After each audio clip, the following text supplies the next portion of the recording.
हिंदी में यूपीएससी की तैयारी से संबंधित प्रोग्राम्स को देखने के लिए सब्सक्राइब करें स्टडी IQIAS हिंदी। नमस्कार, स्टडी IQIAS हिंदी में आपका स्वागत है। मैं हूं अमृत उपाध्याय। WMO की एक रिपोर्ट आई है और ये रिपोर्ट जो नए डेटा रिलीज करती है वो बहुत ज़्यादा चिंतनीय है। रिपोर्ट कहती है कि CO2 का जो कॉन्सेंट्रेशन लेवल है एटमॉस्फेयर में ये अनप्रेसिडेंटेड हाई है, यानी आज तक जिस आंकड़े को नहीं छुआ है उससे ज़्यादा हो गया। अनप्रेसिडेंटेड मतलब जो पहले कभी नहीं हुआ।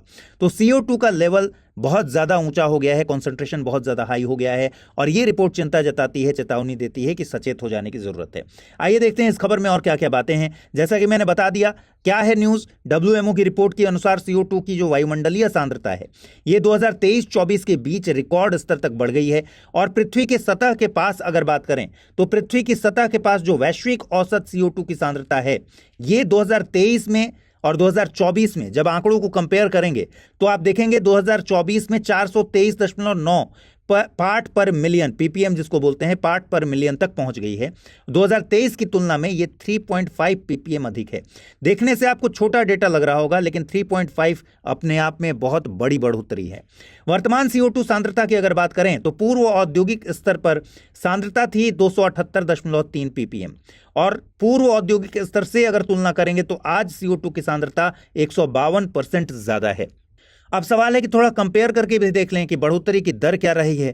2023-24 के बीच जो ईयर ऑन ईयर इंक्रीमेंट हुआ है वो 1957 में ये मापन शुरू हुआ था। 1957 में इस तरह का मेजरमेंट शुरू हुआ था। उसके बाद से, जब से ये मेजरमेंट शुरू हुआ उसके बाद से आज सबसे ज्यादा है, यानी 2023-24 में ये आंकड़ा अब तक का सबसे ज्यादा बड़ा आंकड़ा है। CO2 की सांद्रता में वृद्धि की दर 1960 के दशक के दौरान जो औसतन 0.8 पार्ट पर मिलियन हुआ करती थी वो 2011 से 20 के दौरान बढ़कर 2.4 पार्ट पर मिलियन पर ईयर हो गई थी। और यहां आप देखिए, अगर 2011 से 2020 के बीच में औसतन हर साल 2.4 पार्ट पर मिलियन बढ़ता था तो आज की तारीख में 2023-24 के बीच जो कंपेयर करके हमने देखा 3.5 PPM इस ईयर में बढ़ा है और इसीलिए ये डेटा बहुत ज़्यादा बड़ा है। अब कारकों को अगर देखें तो CO2 उत्सर्जन के बारे में आप जानते हैं कि मानव जनित कारकों से भी ये उत्सर्जन होता है और प्राकृतिक कारकों से भी उत्सर्जन होता है। हम यहाँ प्राकृतिक कारक की बात करेंगे। CO2 उत्सर्जन और अवशोषण के प्राकृतिक कारक क्या हैं? देखिए, जब हम कहते हैं उत्सर्जन के प्राकृतिक कारक तो ऑब्वियसली हम लोग जो सांस लेते हैं वो सबसे बड़ा एक कारण बनता है। साथ ही हम लोग मतलब हम जानवर जो भी सांस लेते हैं CO2 की ही रिलीज करते हैं, आपको पता है, तो ये उत्सर्जन का एक बड़ा कारण है। महासागरीय उत्सर्जन हो गया, ज्वालामुखीय विस्फोट हो गया, वनों की आग से जो उत्सर्जन होता है, कार्बनिक पदार्थों के अपघटन इत्यादि से जो उत्सर्जन होता है ये मानव जनित नहीं है, ये प्राकृतिक कारक हैं इसके। लेकिन सवाल है कि ये बैलेंस कैसे होता है? अगर प्राकृतिक कारकों की वजह से इतना ज्यादा उत्सर्जन होता है तो प्रकृति में ही CO2 का अवशोषण भी होता है। वो अवशोषण कैसे होता है? जितना ज्यादा पेड़ लगाएंगे, आपने सुना होगा, CO2 उत्सर्जन पर उतना ज्यादा काबू पा पाएंगे। क्यों? क्योंकि अवशोषण बढ़ जाएगा। तो प्रकाश संश्लेषण, जो पौधे प्रकाश संश्लेषण करते हैं, वो सबसे बड़ा एक कारक है कि वो इसको बैलेंस करता है अवशोषित करके। महासागर और स्थलीय सिंक यानी जो लैंड सिंक और ओशन सिंक हैं वो अवशोषण के बहुत बड़े जरिया हैं। तो इस तरह से दोनों के बीच एक बैलेंस बनता है।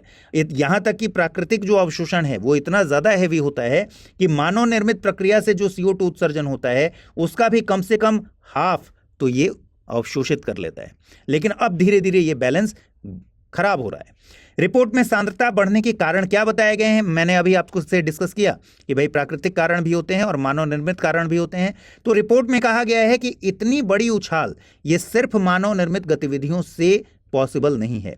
इसमें प्राकृतिक CO2 के चक्र में परिवर्तन हो रहा है और यह ज्यादा बड़ी चिंता की बात है। महासागरों और भूमि सिंक, लैंड सिंक और जो ओशन सिंक हैं वो 2024 में उन्होंने CO2 की कम मात्रा को अवशोषित किया है और इसका जो मेजर रीजन बताया जा रहा है वो ग्लोबल वार्मिंग को बताया जा रहा है। जब ग्लोबल वार्मिंग बढ़ने से तापमान बढ़ा है तो महासागरों की जो कार्बन डाइऑक्साइड की अवशोषण की क्षमता हुई है वो कम हुई है, वो कम घुलनशीलता की वजह से हुई है।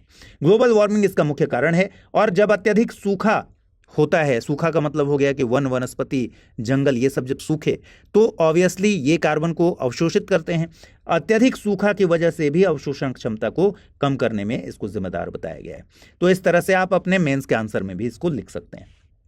आगे बढ़े उससे पहले मैं बता दूं, अमृत उपाध्याय 007 इंस्टा पर मेरा पता है, अमृत उपाध्याय 007 टेलीग्राम पर पता है, चाहे तो आप वहां मुझसे जुड़ सकते हैं। और 31 अक्टूबर तक दीपावली वाली जो सेल चल रही थी उसको एक्सटेंड कर दिया गया है, तो आप 17,999 रुपए से ही एडमिशन ले सकते हैं। अमृत लाइव कोड यूज करना पड़ेगा आपको।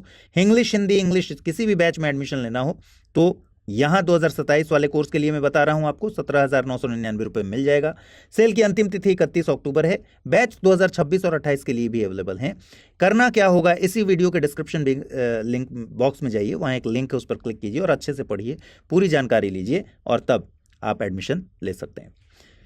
अब देखिए, जब हम ग्रीन हाउस गैसेस की बात करते हैं तो CO2 90% से ज्यादा है, लेकिन CO2 ही केवल एकमात्र ग्रीन हाउस गैस नहीं है। अगर 3 मेजर ग्रीन हाउस गैसेस की बात करें तो CO2, CH4 यानी कि मीथेन और नाइट्रस ऑक्साइड यानी कि NO2, इनके बारे में आंकड़े क्या बताते हैं। CO2 वायुमंडल में बहुत लंबे समय तक, हजारों सालों तक बनी रहती है, सैकड़ों से हजारों सालों तक। CH4 जो मीथेन है वो अपेक्षाकृत अल्पकालिक है और वायुमंडल में 12 से 14 वर्षों के बाद विघटित हो जाती है, जबकि N2O की बात करेंगे तो लगभग 100 से 120 वर्षों में विघटित हो जाता है। तो आप खास तौर पर देखिए कि CO2, हालांकि CO2 हीट को कम अवशोषित करता है, इनकी तुलना में हीट अवशोषित करने की तुलना में CO2 से ज्यादा है CH4 और CH4 से कहीं ज्यादा है N2O। लेकिन यह ध्यान रखिए कि CO2 विघटित नहीं होता, वातावरण में बना रहता है, सैकड़ों हजारों सालों तक बना रहता है, जबकि CH4 12 से 14 वर्षों तक ही रहता है और N2O की बात करें तो 100 से 120 वर्षों में विघटित हो जाता है। तो CO2 वायुमंडल में संचित सभी ग्रीन हाउस गैसों का 90% से ज्यादा है, लेकिन हीट ट्रैपिंग कैपेबिलिटी इसकी कम है। लेकिन हीट ट्रैपिंग कैपेबिलिटी कम होने के बावजूद ये इतने लंबे समय तक बनी रहती है कि CO2 सबसे ज्यादा हार्मफुल साबित होता है। CH4 जो मीथेन है वो दूसरा सबसे व्यापक रूप से उत्सर्जित ग्रीन हाउस गैस है CO2 के बाद, और 2024 में मीथेन और N2O की सांद्रता में भी वृद्धि हुई है, लेकिन ध्यान रखिए ये वृद्धि पिछले डेकेड में देखी गई वार्षिक औसत से कम है, जबकि CO2 की सांद्रता बढ़ रही है ज्यादा तेजी से। 2024 अब तक का सबसे गर्म साल रहा है, जब वैश्विक औसत तापमान पूर्व औद्योगिक काल की तुलना में 1.55 डिग्री सेल्सियस अधिक था और पहली बार है जब इसने 1.5 डिग्री सेल्सियस को क्रॉस कर लिया है। ठीक, चुनौतियां आगे क्या क्या हैं? देखिए, CO2 की सांद्रता लगातार बढ़ रही है, तो हर हाल में इसको मिटिगेट करने के उपाय करने होंगे। और सबसे बड़ी चुनौती यह है कि 10 साल हो गए पेरिस समझौते को, लेकिन पेरिस समझौते ने एक तरीके से विफलता दिखा दी है। अंतर्राष्ट्रीय जलवायु ढांचे की विफलता साबित हुई है, क्योंकि पिछले 40 वर्षों में CO2 की सांद्रता में कोई कमी नहीं आई है। तो चुनौतियां बड़ी हैं और फिर से दुनिया को इस बारे में सोचना होगा कि आपस में मिलकर किस तरीके से अपनी जिम्मेदारियों के साथ हम इस पृथ्वी को रहने लायक बनाए रखें।